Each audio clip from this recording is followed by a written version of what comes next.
Jesus, a life-giving spirit. And so it is written, the first man, Adam, became a living being. The last Adam became a life-giving spirit. We need the substance of Christ in everything we do. There is nothing we can do without Jesus Christ, the Christ of God.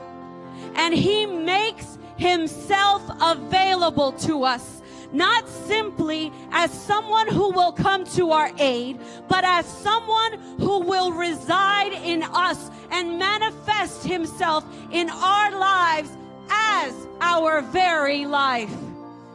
He is a life-giving spirit.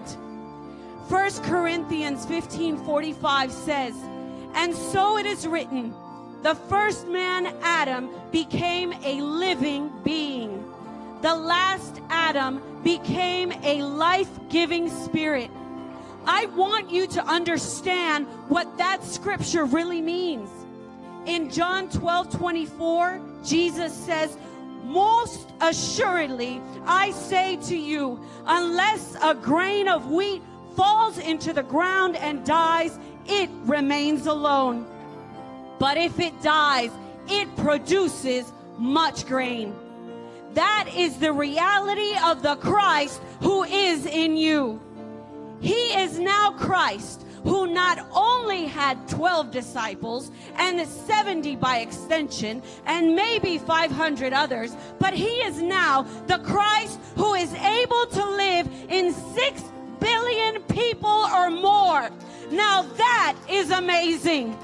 I challenge you, mathematicians and scientists, to figure that out. That is who He is, one who, in dying, brought forth much fruit. What is amazing about Jesus is that He can indwell billions of people, and each person will have Christ in His fullness. There is no end to Him, and He is not diminished in the least by being resident in many. Furthermore, as He indwells us, He makes it possible for us to communicate with Him. And yes, He makes it possible to know Him. The historical Jesus was powerful. Awesome were His works among us.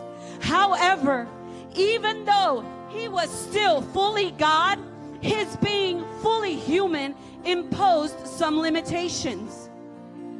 The resurrected Christ has no such limitations. Therefore, He is even more awesome. We must know the resurrected Christ and what His life in us can produce in us, for us, and through us for the glory of His kingdom. Pastor Don.